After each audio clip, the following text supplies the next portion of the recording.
Congresswoman, thanks so much for joining me. My pleasure. Glad to be with you.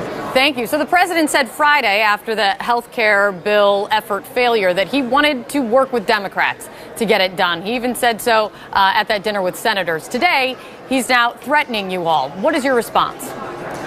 Well, that's why, the president really is continuing, I think, his campaign in terms of just plain old bullying. The president hates dissent. We saw this as, when he was a businessman, we saw this as a candidate, and now we see this as president. It's outrageous. We don't know what he wants to do, but I know what the public wants, and that is no repeal of the Affordable Care Act, because it's working, and we're not going to allow him, whatever threats he makes, to take away health care from 24 million people. So, additionally, Speaker Ryan said in an interview that he's worried if Republicans don't get their act together, that this may then push the president to work with Democrats to fix Obamacare. What do you say to the speaker on that one? Do you think there is any chance that you would work with the president to fix Obamacare? Well, what I would say to the president and the speaker is listen to your constituents. Listen to where the public what the public said. They spoke very loud last week. They spoke clearly. No repeal. And in fact, we do not want them to sabotage or undermine the Affordable Care Act. And so that's minimal, that's basic, that's a precondition, actually. So the speaker needs to understand that before we go any further, we have to come to agree that they will not repeal the Affordable Care Act, because the public knows that the Republicans want to take away their health care. That's a fact. Congresswoman, I do remember you boycotted President Trump's inauguration. I mean, I would not say that you have anything close to a good relationship with this president. Do you think there is a chance that you would work with him to change Obamacare?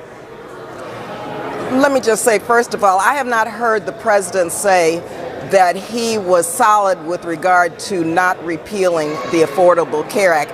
I did boycott the inauguration because I could not celebrate the inauguration of a president who denigrated women, who talked about Muslims in terms of a Muslim ban, who wants to build a wall, who really asked the African American community, what do you have to lose? Well, we have a heck of a lot to lose.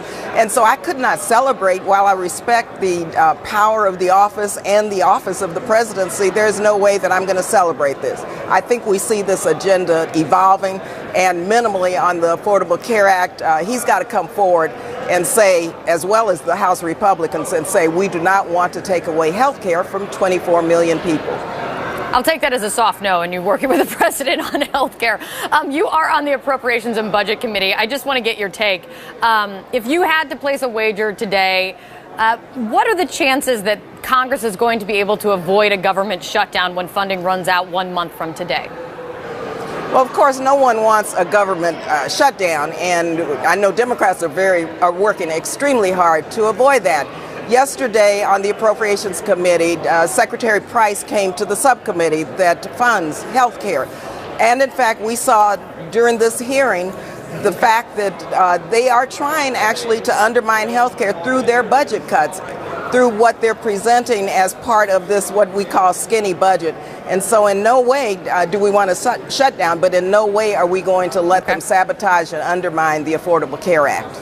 All right. Congresswoman Barbara Lee, thanks so much. Appreciate your time. My pleasure. Underway.